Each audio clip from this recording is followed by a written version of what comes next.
Good morning friends. आज का हमारा टॉपिक है major stakeholder within a pharmaceutical marketing environment. सही है। फार्मास्यूटिकल मार्केटिंग एनवायरनमेंट है, मतलब फार्मास्यूटिकल मार्केटिंग, उसमें मेजर स्टेक होल्डर कौन होगा। स्टेक होल्डर होता क्या है, ये कोई बंदा होगा या ग्रुप होगा जिसके साथ फार्मास्यूटिकल कंपनी है ना, वो रिलेशनशिप डेवलप करना चाहे, उसको हम लोग बोलते हैं स्टेक होल्डर। सही है। आगे देखते हैं कि ये है क्या। Stakeholder, person or a group of person with which pharmaceutical company want to develop a relationship। सही, एक रिलेशनशिप डेवलप करना चाहे। अब इसमें क्या होगा, दो तरह के होंगे, एक तो एक्सटर्नल, दूसरे इंटरनल।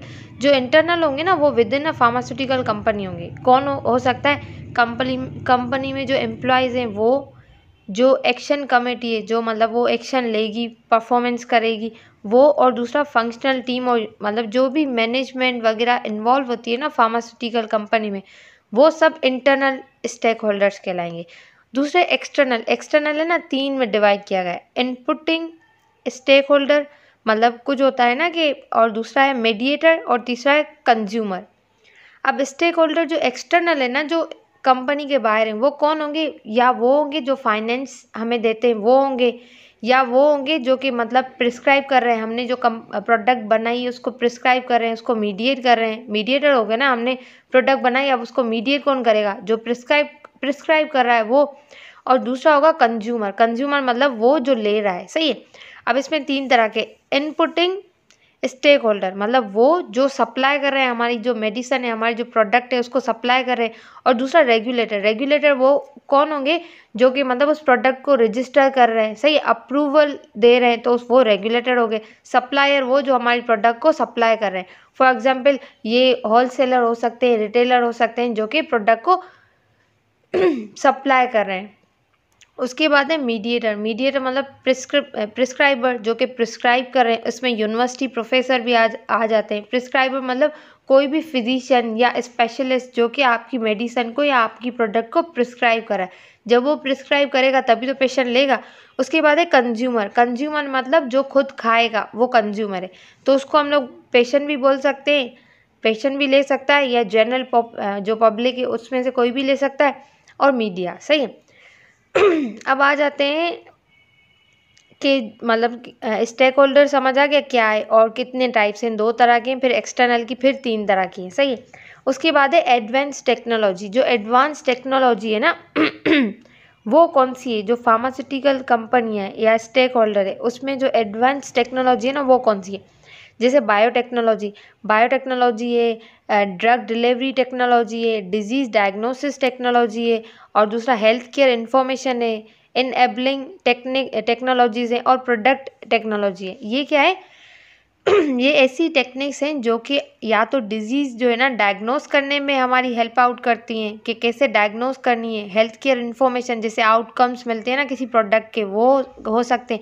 और प्रोडक्ट टेक्नोलॉजी हो सकती है। Drug delivery technology, for example आप अगर कोई है ना वैक्सीन बना रहे हो, एंटीबायोटिक बना रहे हो, उसको डिलीवर करने के लिए कैरियर मॉलिक्यूल्स डालते हैं, तो वो क्या हो गया, ड्रग डिलीवरी। ये हो गया ड्रग डिलीवरी टेक्नोलॉजी, जिससे क्या होगा, आप जो ड्रग आपकी प्रोडक्ट है आप डिलीवर कर रहे हो तो उसमें आप कैरियर्स डालते हो। सही है। जैसे वैक्सीन में भी कैरियर्स डालते हैं, कोई एंटीबायोटिक्स, तो अगर कोई कैरियर डाल रहे हैं तो उसमें क्या होगा, ड्रग डिलीवरी टेक्नोलॉजी। और दूसरा डिजीज़ डायग्नोस टेक्नोलॉजी, जिसमें है ना फार्माकोजेनेमिक्स आ गई। इससे क्या है, हम लोग किसी भी बंदे का जीनोम देख के बता सकते हैं कि इसमें कौन सी डिजीज़ और किस हद तक की है। सही है। उसके बाद बायोटेक्नोलॉजी है ये सारी टेक्नोलॉजीज यूज़ होती है किसमें, फार्मास्यूटिकल जो कंपनीज है ना उसमें। अब क्या है, मतलब अगर डिजीज़ का पता चल जाता है तो फिर हम लोग उसी तरह की कोई मेडिसिन बनाते हैं। अगर मेडिसिन मतलब कोई कंपाउंड हमें मिल जाता है तो उसके बाद उसके साथ कौन से कैरियर हम लोग डाल सकते हैं, कैसे उसको इम्प्रूव कर सकते हैं, ये सारी चीज़ें जब टेक्निक्स होंगी एडवांस तो हम लोग ये सारी चीज़ें कर सकते हैं। उसके बाद है फार्मास्यूटिकल इंडस्ट्रीज़ है ना, उसमें कैसे चेंजेस आते हैं, तो वो किस पे डिपेंड करते हैं, तो वो तीन फैक्टर्स पे डिपेंड करते हैं। चेंजेस इन ना थ्राइड मिलेनियम्स। अब मतलब सालों से जो चेंजेस आ रहे हैं ना, वो किस पे, तीन फैक्टर्स हैं जिस पे डिपेंड करते हैं। एक तो एक्सटर्नल इन्फ्लुएंस आ गया, दूसरा कस्टमर डायनामिक्स, और इंडस्ट्रियल डायनेमिक्स। ये 3 जो फैक्टर्स है ना वो इन्वॉल्व हैं कि फार्मास्यूटिकल इंडस्ट्री का पहले कॉन्सेप्ट क्या था और अब कॉन्सेप्ट क्या है, कैसे इवेल्युएशन आई। तो उसमें 3 तरह की चीज़ें आ जाती हैं। एक तो एक्सटर्नल फैक्टर्स में हेल्थ केयर सिस्टम, उसमें चेंजेस आ रहे हैं, वो रेगुलेटरी, उसमें चेंजेस और ये सारी चीज़ें। और दूसरा डेमोग्राफिक चेंजेस आ रहे हैं, दूसरा एपिडेमियोलॉजिकल चेंजेस आ रहे हैं। तो ये सारे क्या है, एक्सटर्नल इन्फ्लुएंस हैं जो कि इन्वॉल्व होते हैं। दूसरा है कस्टमर डायनेमिक्स। कस्टमर डायनेमिक्स मतलब हेल्थ कॉन्शियसनेस बढ़ गई है, उसकी वजह से फार्मास्यूटिकल इंडस्ट्री में चेंजेस आ रहे हैं, सोशल चेंजेस आ रहे हैं। और कंज्यूमर है ना जो कंज्यूम कर रहा है मेडिसिन, उसमें चेंजेस आ रहे हैं, तो उसको हम लोग कहते हैं कस्टमर डायनेमिक्स। दूसरा है इंडस्ट्रियल डायनेमिक्स। इंडस्ट्रियल डायनेमिक्स मतलब कैसे इंडस्ट्री में चेंजेस आ रही हैं, टेक्नोलॉजी, एडवांस टेक्नोलॉजीज आ रही हैं, इकोनॉमिक प्रेशर जनरेट हो रहा है, फार्मा को इकोनॉमिक प्रेशर जनरेट हो रहा है। ये सारी चीज़ें क्या है, इंडस्ट्रियल डायनेमिक्स, जो कि इंडस्ट्री की जो कि इन्फ्लुएंस करती है कि पहले इंडस्ट्रीज में क्या क्या थी और अब इंडस्ट्रीज किस तरह से चेंज हुई हैं। अब आ जाते हैं हम लोग कैरेक्टरिस्टिक्स। कैरेक्टरिस्टिक्स से मतलब क्या है, जो मतलब फार्मास्यूटिकल जो हमारी प्रोडक्ट है या फार्मास्यूटिकल कंपनी में जो कैरेक्टर्स इन्फ्लुएंस करते हैं उसको हम लोग कहते हैं कैरेक्टरिस्टिक्स। अब क्या है, पेशेंट में क्या आ गया, कंज्यूमर आ गया। अब जो प्रोडक्ट है ना, फॉर एग्जांपल फार्मा कंपनी की हम बात करें, वो क्या कर रही है, एक प्रोडक्ट बना रही है, सही है। अब उस प्रोडक्ट को कैसे प्रमोट होना है, किस मतलब कि कैसे उन्होंने मतलब प्रोडक्ट बनाई है, उसकी प्रमोशन में या उसकी यूटिलिटी में या उसकी रेगुलेटरी में कौन कौन से ऐसे कैरेक्टर्स जो कि शामिल है। तो जो कैरेक्टर्स में शामिल है ना उसके बारे में हम लोग पढ़ते हैं, कैरेक्टरिस्टिक्स जिसको कहते हैं। इसमें पेशेंट आ गया। पेशेंट क्या है, कंज्यूमर है। तो कंज्यूमर की भी मतलब डिसीजन होता है ना, हम लोग पूछते हैं फॉर एग्जांपल अगर ओटीसी ड्रग कोई लेता है तो उसमें कोई भी डिसीजन मेकिंग मतलब पेशेंट खुद या कंज्यूमर कोई भी कंट्रीब्यूशन नहीं देता। लेकिन अगर उसे कोई क्रॉनिक डिजीज़ है तो वो क्या करता है, आगे से आगे आके बोलता है कि मुझे ये डिजीज़ है, ये मेडिसिन खाता हूँ तो इससे ये होता है, ये मेडिसिन खाता हूँ तो इससे, तो पेशेंट का कंट्रीब्यूट होता है, सही है। उसके बाद है प्रिस्क्राइबर। प्रिस्क्राइबर का पैटर्न के कौन सी ड्रग वो प्रिस्क्राइब कर रहा है, आपकी प्रोडक्ट वो प्रिस्क्राइब कर रहा है या नहीं, ये सारी चीज़ें भी आ जाती हैं। उसके बाद प्रिस्क्राइबर जो है ना उसकी रैंक वो भी बहुत ज़्यादा डिपेंड करती है कि मतलब आपकी प्रोडक्ट कैसे चल रही। फॉर एग्जांपल अगर प्रिस्क्राइबर की रैंक ज़्यादा होगी तो जो लोअर यंगर प्रिस्क्राइबर्स होंगे ना वो उसे फॉलो करते हैं, उनके पैटर्न को ही फॉलो करते हैं, उनसे गाइडलाइंस देते हैं। तो अगर वो मतलब कि कोई बड़े रैंक वाला प्रिस्क्राइबर अगर आपकी प्रोडक्ट को प्रिस्क्राइब कर रहा है तो जो उसके यंगर होंगे ना उनके नीचे वो भी आपकी जो है ना प्रोडक्ट को प्रेफरेंस देंगे, सही है। उसके बाद हॉस्पिटल आ गई। फॉर एग्जाम्पल हॉस्पिटल में जो फॉर्मूलरी बनती है उसमें फार्मासिस्ट इन्वॉल्व होता है। और उसके बाद जो फॉर्मूलरी बनती है उसके बाद जो हॉस्पिटल एडमिनिस्ट्रेटर है ना वो क्या करता है, उस फॉर्मूलरी में बजट अपना देख के फिर मतलब उस मेडिसिन को फिर फार्मा कंपनी से क्या करता है, वो ऑर्डर देता है कि मुझे इतनी मेडिसिन चाहिए। तो हॉस्पिटल्स भी इन्वॉल्व होते हैं। अब हॉस्पिटल का क्या टाइप है, नर्सिंग केयर हॉस्पिटल है, एम्बुलेटरी हॉस्पिटल है या किस तरह का हॉस्पिटल है, वो भी डिपेंड करता है। इन्फ्लुएंसर कौन हो गया, फार्मासिस्ट हो गया, नर्सेज हो गई, सप्लायर हो गया, और है ओएल मतलब ओपिनियन लीडर। मतलब जो ओपिनियन लीडर है ना वो भी बहुत ही ज़्यादा इन्फ्लुएंस करता है। क्यों, ये जो लीडर है ना वो बताता है कि आप मतलब ये ऐसा लीडर होता है जिसको ना फार्मा कंपनी सबसे पहले लेती है, सही। इसको अपनी प्रोडक्ट के बारे में सब बताएगी, कैसे हम लोगों ने क्लिनिकल ट्रायल्स किए, इसके कौन से आउटकम्स आए, ये सब। तो यही जो है ना ओएल वो क्या करता है, वो है ना फिर जैसे है ना आपकी प्रोडक्ट को प्रमोशन, जैसे आपकी प्रोडक्ट रिलीज होती है तो उस पर एज ए स्पीकर भी मतलब वर्क करता है, आपकी प्रोडक्ट के बारे में लोगों को अवेयरनेस देता है, सही है। विजिबिलिटी लोगों की मतलब क्लियर करता है कि इस प्रोडक्ट के क्या क्या यूजेस हैं, क्यों यूज़ करते हैं, ये सब। और फार्मासिस्ट एज यू नो कि फॉर्मूलरी फार्मासिस्ट बनाता है, लेकिन अगर फार्मासिस्ट आपके ब्रांड को वो प्रेफरेंस दे रहा है तो आपकी फार्मेसी मतलब जो आपकी जो फार्मा कंपनी है ना उस पर इन्फ्लुएंस होगा। अब नर्सेज भी इसमें इन्वॉल्व होती है, आगे हम लोग इसको सिंगली पढ़ेंगे, सही। उसके बाद है फाइनेंसर, मतलब जो फाइनेंस वाले होते हैं ना वो मतलब जो आपको फंड दे रहे हैं, सही है। इंश्योरेंस कंपनीज वगैरह आ गई, ये सब इसमें फाइनेंसर में आ गए।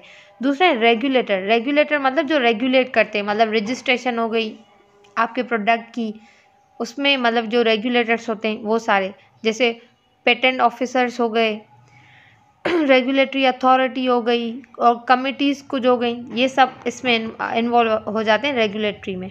दूसरा है प्रिस्क्राइबर। अब हम लोग लाइन लाइन से इसको देखते हैं, सही है। पहले प्रिस्क्राइबर को देखते हैं। प्रिस्क्राइबर क्या होगा, मतलब प्रिस्क्राइबर डायरेक्ट कंज्यूमर नहीं होता। मतलब प्रिस्क्राइबर क्या होता है,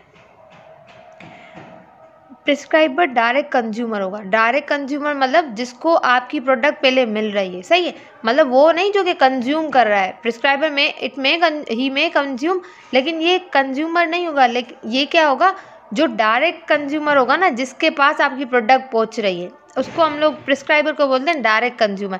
लेकिन वो जो कंज्यूम करता है, जो आपकी प्रोडक्ट लेता है, उसको हम लोग क्या कहेंगे, पेशेंट। तो प्रिस्क्राइबर क्या है, डायरेक्ट कंज्यूमर है, जिसके पास आपकी प्रोडक्ट सबसे पहले आ रही है। उसके बाद क्या है, प्रिस्क्राइबर के पास क्या होती है, मेडिकल नॉलेज होगी, सही है।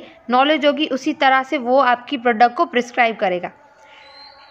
अब इसमें आ जाता है प्रिस्क्राइबर जो है ना, उसमें दो चीज़ें आ जाती है। एक तो ओपिनियन लीडर आ गया, दूसरा है pyramid of influence. Pyramid of influence में क्या होगा, सबसे पहले आ जाता है ओपिनियन लीडर। मतलब वो लीडर जो आपको लीड करेगा, आपको मतलब बताएगा कि ये प्रोडक्ट, इसकी ये मतलब अच्छी बातें हैं, इसके ये गुड क्वालिटीज़ हैं, इसकी मतलब कोई क्वालिटी ऐसी है, ये सारी चीज़ें क्या करेगा, आपको एक ड्रग के बारे में बताएगा। फिर वो हॉस्पिटल साइड पे बताएगा। उसके बाद हॉस्पिटल के बाद स्पेशलिस्ट जो होंगे उनको पता चलेगा। स्पेशलिस्ट के बाद जो जनरल प्रिस्क्राइबर्स है ना, उनको पता चलेगा। तो जो है ना पायरामिड ऑफ इन्फ्लुएंस, उसका जो टॉप लीडर होता है ना, वो कौन होता है, ओपिनियन लीडर, सही, जो टॉप पे आता है। उसके बाद हॉस्पिटल, थर्ड पे फिर स्पेशलाइजेशन, और जो फोर्थ होता है ना, वो जर्नल प्रिस्क्राइबर, जो कि प्रिस्क्राइब करते हैं। तो ये जर्नल प्रिस्क्राइबर्स जो है ना, उनकी जो प्रिस्क्रिप्शन है ना, वो डिपेंड करेगी किस पे, जो ओएल है ना, उस पर। अब ओपिनियन लीडर क्या करेगा, उससे न्यू ड्रग है ना, उसके बारे में सब पता होता है कि उसकी क्लिनिकल ट्रायल्स हुए, उसमें ये रिजल्ट्स आए, सब पता होता है, सही है। जो इसमें इन्वॉल्व होते हैं ना, वो कौन होते हैं, मेडिकल मार्केट मैनेजर, वो इन्वॉल्व होगा।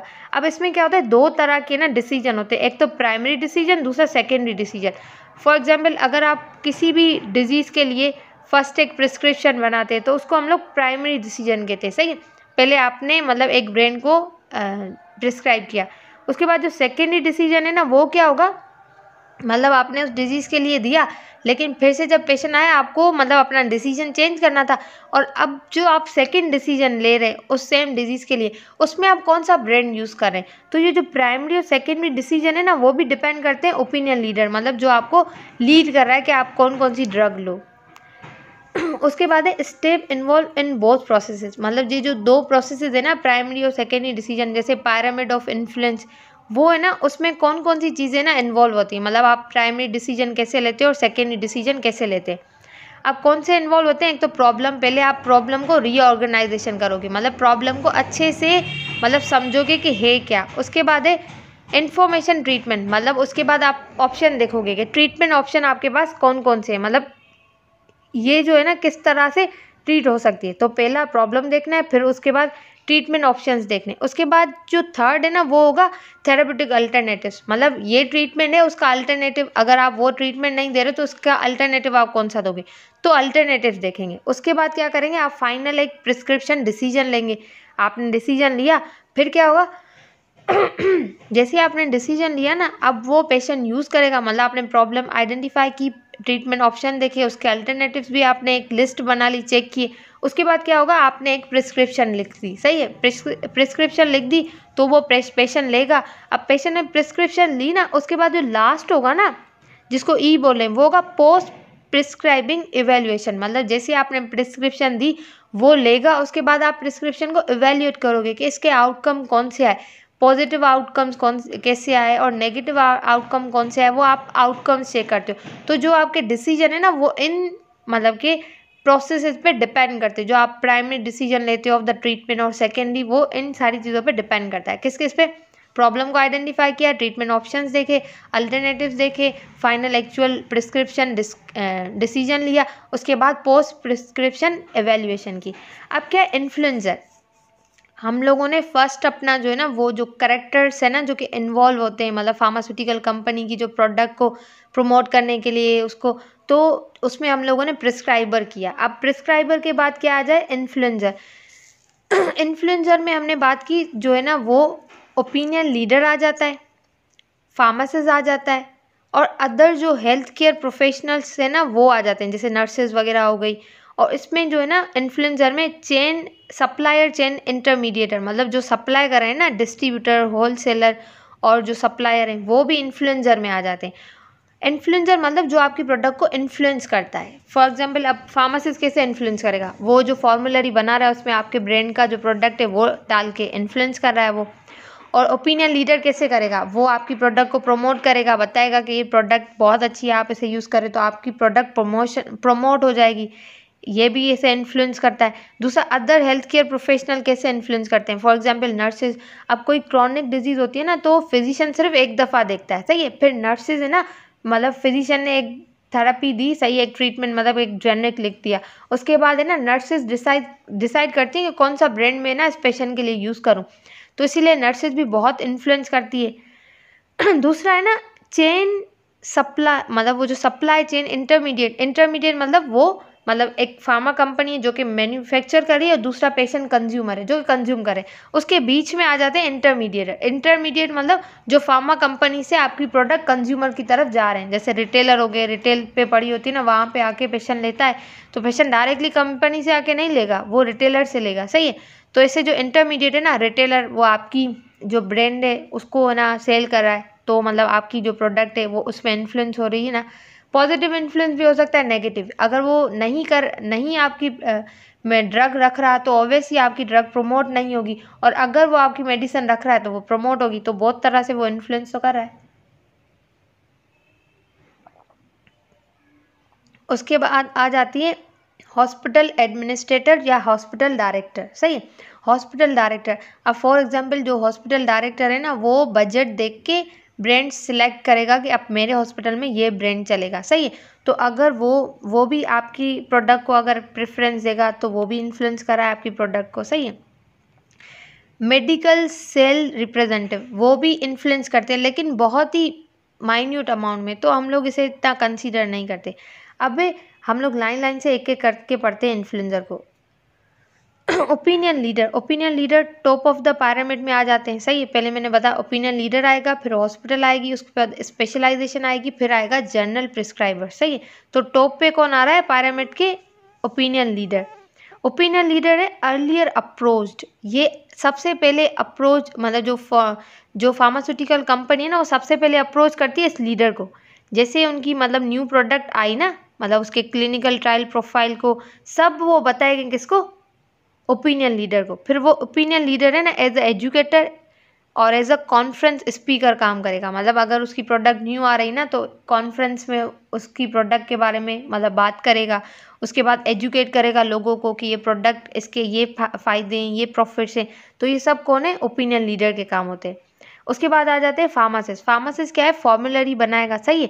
फार्मासिस्ट चेक करता है जो लेस एक्सपेंसिव जो थेराप्यूटिक इक्विवेलेंस है ना वो देखेंगे, मतलब दो ब्रांड्स है, सही है, दोनों की जो है ना तो थेरापेटिकली इक्विवेलेंट है, मतलब जो थेरापेटिक इफेक्ट है ना दोनों के सेम आ रहे हैं। तो फार्मासिस्ट क्या करेगा, जो लेस एक्सपेंसिव होगी ना वो उसमें डाल देगा कि ना ये फॉर्मूलरी में होनी चाहिए। तो अगर वो आपके ब्रांड को यूज़ कर रहा है तो ऑब्वियसली इन्फ्लुएंस कर रहा है। और सब्सटीट्यूट राइट, जो फार्मासिस्ट है ना उसको सब्सटीट्यूट राइट होता है कि वो एक ड्रग को दूसरी ड्रग के साथ सब्सटीट्यूट करे, मतलब उस एक ड्रग का दूसरी ड्रग के साथ सब्सटीट्यूट करे, मतलब एक जेनेरिक है, सही है, उसकी कितनी ड्रग्स होंगी तो एक को दूसरे से सब्सटीट्यूट करने का जो राइट होता है ना वो किसके पास होता है, फार्मासिस्ट। अगर वो आपकी मेडिसिन को प्रेफरेंस देता है तो मतलब इन्फ्लुएंस हो रही है ना आपकी मेडिसिन। उसके बाद है अदर हेल्थ केयर प्रोफेशनल, वो भी इन्फ्लुएंस करते हैं, कैसे, नर्सेज। जैसे कोई क्रॉनिक डिजीज से पेशेंट होता है ना तो उसमें ना वो नर्सेज से ज़्यादा, मतलब फिजिशियन से सिर्फ एक दफ़ा मिलेगा, लेकिन वो मोस्ट ऑफ द टाइम किसके साथ होगा, नर्सेज के साथ होगा, सही है। अगर कोई फिजिशियन बहुत बिजी है तो वो एक सिलेक्ट करेगा थेरापेटिक क्लास, सही है, पर उसका जो ब्रांड होगा ना वो चॉइस कौन करेगी, नर्स करेगी, कि कौन से ब्रांड, कौन सा प्रोडक्ट है ना, कौन सी ब्रांड का प्रोडक्ट पेशेंट को देना है, वो कौन डिसाइड करेगा, नर्स, सही है। तो नर्स भी इन्फ्लुएंस करती है। फार्मास्यूटिकल मार्केटर, मतलब pharmaceutical marketer educate these stakeholder, मतलब जो फार्मास्यूटिकल मार्केटर है ना, जो कि मार्केट कर रहे हैं ड्रग, वो एजुकेट करते हैं इन सब स्टेक होल्डर को, मतलब किसको, प्रिस्क्राइबर को एजुकेट करेंगे, नर्सिस को एजुकेट करते हैं, फार्मासिस्ट को एजुकेट करेंगे, सबको ही बताएंगे कि ये डिजीज़ है और इस प्रोडक्ट के ये कैरेक्टरिस्टिक्स हैं, मतलब इस डिजीज़ में ये इस तरह से काम कर सकती है। तो जो फार्मास्यूटिकल मार्केटर है ना, वो इनको एजुकेट करते हैं अबाउट डिजीज़ और अबाउट देयर प्रोडक्ट। उसके बाद है ना, जो लास्ट मतलब जो मतलब इन्फ्लुएंसर है, मतलब पहले प्रिस्क्राइबर देखा, फिर इन्फ्लुएंसर देख रहे हैं। अब उस इन्फ्लुएंसर में कौन आ रहा है? Hospital administrator. हॉस्पिटल एडमिनिस्ट्रेटर के पास क्या होता है? Financial manager. वो फाइनेंशियल मैनेजर है, फाइनेंस को मैनेज करेगा और देखेगा हॉस्पिटल मेडिसिन है ना, उसकी बजट कितनी है, उस बजट के हिसाब से वो ब्रांड्स है ना वो चूज़ करता है। उसके बाद है मेडिकल सेल रिप्रेजेंटेटिव। उस ये जो मेडिकल सेल रिप्रेजेंटेटिव है ना, उसका अंडर वैल्यूड इन्फ्लुएंस है, मतलब इतना ज़्यादा इन्फ्लुएंस नहीं होता। उसके बाद है रेगुलेटर, मतलब हम लोगों ने प्रिस्क्राइबर देखा, उसके बाद देखा हम लोगों ने इन्फ्लुएंसर। इन्फ्लुएंसर में सप्लाई चेन इंटरमीडिएटर्स आ रहे थे, फार्मासिस्ट आ रहा था और OL आ रहा था, मतलब ओपिनियन लीडर आ गया, और है ना हॉस्पिटल एडमिनिस्ट्रेटर आ रहा था। अब हम लोग जो तीसरा है ना वो रेगुलेटर। रेगुलेटर ये क्या कैरेक्टरिस्टिक्स हैं किसके? स्टेक होल्डर्स के। तो रेगुलेटर है ना, उसका कैसे होगा? रेगुलेटर क्या करेगा? फार्मास्यूटिकल इंडस्ट्री, जो फार्मास्यूटिकल इंडस्ट्रीज होती है ना, वो government regulate the most government regulated sectors होते हैं। जो फार्मास्यूटिकल इंडस्ट्री वहाँ पे मेडिसिन बन रही है, डायरेक्ट वो पेशेंट पे मतलब काम करेगी, तो गवर्नमेंट इसको बहुत ही अच्छे से रेगुलेट करती है। रेगुलेट मतलब अब इसकी प्रोडक्ट है, उसका कितना मतलब उसकी जो प्रोडक्ट है वो रजिस्टर्ड होना चाहिए, उसकी जो प्रोडक्ट है उस पर कितना प्रॉफिट मार्जिन होना चाहिए, ये सारी चीज़ें कौन? गवर्नमेंट डिसाइड करती है ना। उसके बाद क्या होता है जो मतलब रेगुलेटरी कंट्रोल होते हैं ना किसके? फार्मास्यूटिकल इंडस्ट्री के। वो सिर्फ ये नहीं होगा कि स्टार्टिंग में होंगे, नहीं। फॉर एग्जाम्पल एक इंस्टीट्यूट है, सही, एक कंपनी बनी, अब वो लोकल है, इंटरनेशनल होती है या नेशनल है या इवन ग्लोबल लेवल पे चली जाए, उसमें रेगुलेटरी कंट्रोल्स होंगे, सही है, रेगुलेशन उसकी होती रहेगी। अब क्या होगा? रेगुलेशन का मतलब ये नहीं होता कि रिस्ट्रिक्शन या इनहिबिशन, नहीं। प्रोमोटिंग भी हो सकती है ये और रिवॉर्डिंग भी हो सकती है। अगर आपकी फार्मास्यूटिकल प्रोडक्ट बहुत अच्छी है तो वो क्या करेगी, मतलब कि जो गवर्नमेंट है वो एक्सपोर्ट किया आपको देगी कि आप ये इसको एक्सपोर्ट करो, सही है। ये सारे क्या है? रिवॉर्ड और प्रमोट करेगी, मतलब मार्केटिंग, प्रोडक्शन वगैरह ये सब आपकी कंपनी की बढ़ेगी। तो सिर्फ रेगुलेटरी में ये नहीं होगा कि वो सिर्फ इनहिबिट करेगी या रिस्ट्रिक्शन है, नहीं, रेगुलेशन में प्रमोशन और रिवॉर्ड्स भी आ जाते हैं। फॉर एग्जांपल अगर रेगुलेट मतलब आपकी जैसी इंडस्ट्री शुरू हुई, सही है, उसके बाद लोकल लेवल पे आई, फिर नेशनल लेवल पे आई, इंटरनेशनल लेवल पे आई, इवन ग्लोबल लेवल पे आई, सही है। अगर हर जगह रेगुलेशन लगी रहेगी तो क्या होगा? आपकी कंपनी का नाम बढ़ेगा, प्रोडक्शन बढ़ेगी, सही है, मतलब इमेज बढ़ेगी। तो ये क्या हो गया? प्रमोशन हो गया ना, आपकी कंपनी प्रमोट हो रही है। दूसरा रिवॉर्ड्स मिलेंगे। रिवॉर्ड्स में क्या? ऑर्फन जो ड्रग्स होती हैं उसको देख सकते हैं आप, और दूसरा वो एक्सपोर्ट करने के लिए आपकी जो प्रोडक्ट है वो एक्सपोर्ट भी हो सकती है। तो ये सारी क्या है? रिवॉर्डिंग जो है ना वो भी एक्टिविटी है इसकी। अब आ जाता है जो फोर्थ कैरेक्टरिस्टिक है ना वो स्टेक होल्डर का, वो है फाइनेंसर। फाइनेंसर कैसे इन्फ्लुएंस करता है? फाइनेंसर मतलब जो कि आपको रिसोर्सेज प्रोवाइड करेगा। फॉर एग्जांपल अगर फाइनेंसर नहीं होगा तो आपके पास रिसोर्सेज होंगी नहीं होंगी ना, तो फाइनेंसर क्या करेगा? हेल्थ केयर सिस्टम को रिसोर्सेज देगा। मतलब जैसे फंड मिलते हैं ना, वैसे फंड मिलेंगे तभी तो आपका मतलब जो हेल्थ केयर सिस्टम है वो चलेगा ना। तो जो फंड देते हैं ना उसमें क्या आ जाता है? इंश्योरेंस कंपनीज आ गई, और फंड्स जो मिलते हैं ये सब फाइनेंस रेगुलेट करती है। अब है कंज्यूमर, जो फिफ्थ है ना इसका जो कैरेक्टरिस्टिक वो है कंज्यूमर। कंज्यूमर क्या होता है? Final consumer of the product are patient, मतलब जो फाइनली उस प्रोडक्ट को कंज्यूम करते हैं। जो डायरेक्ट कंज्यूमर कौन होता है? प्रिस्क्राइबर, जिसके पास वो प्रोडक्ट आ रही है। लेकिन जो फाइनल कंज्यूमर होगा ना वो कौन होगा? पेशेंट, जो कि फाइनली उसको कंज्यूम करेगा, उस मेडिसिन को लेगा, तो वो पेशेंट है, सही है। तो इसीलिए जो पेशेंट डिसीजन मेकिंग है ना वो बहुत ही ज़्यादा इन्फ्लुएंस करती है कि मतलब पेशेंट कौन सी जो प्रोडक्ट है ना उसको ज़्यादा प्रेफर कर रहा है, सही है। अब पेशेंट की जो है ना हम लोग देखते हैं रूटीन में, अगर हम लोग देखते हैं तो पेशेंट इतना इन्फ्लुएंस नहीं करते, सही है। लो इनर्शिया होता है, मतलब जो डिसीजन मेकिंग होती है ना उनकी बहुत ही लो होती है। किसमें, जैसे ओटीसी ड्रग, एंटीहिस्टामिन अगर कोई ले रहा है तो वो थोड़ी ना बोलेगा नहीं मुझे ये नहीं ये चाहिए, नहीं वो बहुत वो देखेगा हाँ ये मिल गई सही है चलो ले लो, सही है, तो वो अब इतना इन्फ्लुएंस नहीं करेगा। उसके बाद अगर ब्रेन लॉयलिटी होगी तो उसमें मतलब जो फार्मासिस्ट है ना उसकी इन्वॉल्वमेंट हो, मतलब वो जो पेशेंट है उसकी इन्वॉल्वमेंट होगी। मतलब अगर कोई क्रोनिक ट्रीटमेंट है, मतलब एज्मा का ट्रीटमेंट ले रहा है या अल्सर है उसका जो 15 दिन का या 1 मंथ का जो ट्रीटमेंट होता है तो वो क्रोनिक ट्रीटमेंट है, तो उसमें वो इन्फ्लुएंस करेगा कि नहीं ये प्रोडक्ट मतलब थोड़ी महंगी है या मुझे ये दिला दो, या तो मतलब ये प्रोडक्ट अच्छी नहीं है, इस प्रोडक्ट की क्वालिटी अच्छी है तो मैं ये लूँगा। तो ये सब क्या आ जाएंगी, पेशेंट की इन्वॉल्वमेंट आ जाएगी। किसमें, अगर कोई क्रोनिक ट्रीटमेंट दे रहे हैं ना हम लोग तो उसमें पेशेंट इन्वॉल्वमेंट देगा। अब क्या हो जाता है, अगर एक्सटेंडेड मतलब कि जो मतलब प्रिस्क्रिप्शन है वो एक्सटेंडेड मतलब अब एक डिजीज़ है पेशेंट को, सही है, वो एक प्रिस्क्राइबर के पास जाता है, सही है, फिर दूसरे प्रिस्क्राइबर के पास जाएगा, तीसरे से, मतलब उसको सब्र नहीं कि वो एक ट्रीटमेंट ले ले, नहीं है, एक्सटेंडेड मतलब एक से लिया, दूसरे से लिया, तीसरे से लिया, तो ये क्या हो गया, एक्सटेंडेड हो गया। और पेशेंट की इन्वॉल्वमेंट क्या होगी, लो होगी, वो खुद कुछ नहीं कर रहा, 2 दिन ट्रीटमेंट लिया, देखा सही नहीं हुआ तो किसी और मतलब कि मल्टीपल मेडिकल कंसल्टेशन है ना वो उसके पास जाएगा। अब क्या होगा, अगर पेशेंट की डिसीजन मेकिंग भी मतलब हाई और इन्वॉल्वमेंट भी हाई, तो मतलब वो होगा पेशेंट जो कि क्रॉनिक डिजीज से सफ़र कर रहा है, तो उसकी जो मतलब मेडिकेशन होगी या सिचुएशन होगी ना वो कॉम्प्लेक्स होगी, और उससे जो हम लोग थेरेपी देंगे ना वो भी कॉम्प्लेक्स होगी।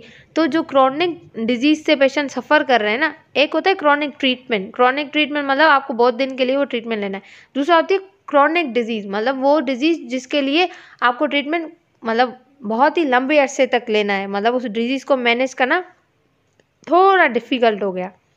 अब क्या है, अगर क्रॉनिक डिजीज़ है तो कॉम्प्लेक्स सिचुएशन होगी, और जो पेशेंट है ना उसका इन्वॉल्वमेंट है ना वो बढ़ जाएगा, वो देखेगा कि मतलब मेरी सिचुएशन मतलब ऐसी है तो वो इन्वॉल्वमेंट देगा अपनी, सही है। इससे क्या होगा, अगर कॉम्प्लेक्स सिचुएशन है तो आपको जो मेडिकल विजिट्स है ना वो बढ़ाने होंगे, मतलब डॉक्टर के पास आपकी जो अपॉइंटमेंट्स है वो लगेंगी, मतलब 15 दिन या हर मंथ में या वीक में एक दफ़ा आपको जाना ही होगा। उसके बाद डायग्नोस्टिक टेस्ट वो भी बढ़ जाएंगी, आपको मतलब बहुत टाइप के ना डायग्नोस्टिक टेस्ट करवाने पड़ेंगे, जो आपकी ट्रीटमेंट होगी ना वो भी कॉम्प्लिकेटेड ट्रीटमेंट होगी। मतलब आपको ट्रीटमेंट अच्छे से लेनी होगी। उसके बाद जो स्टाइल है मतलब जो चेंज लाइफ स्टाइल है ना उसमें भी आपको चेंजेस लानी पड़ेंगी। तो इसमें क्या होगा, पेशेंट इन्वॉल्वमेंट बढ़ जाएगी। अगर पेशेंट इन्वॉल्व होता है ना तो वो अगर आपके ब्रेन को प्रेफरेंस दे रहा है तो आपके ब्रेन प्रोमोट होगा। Most health care issue is patient non compliance.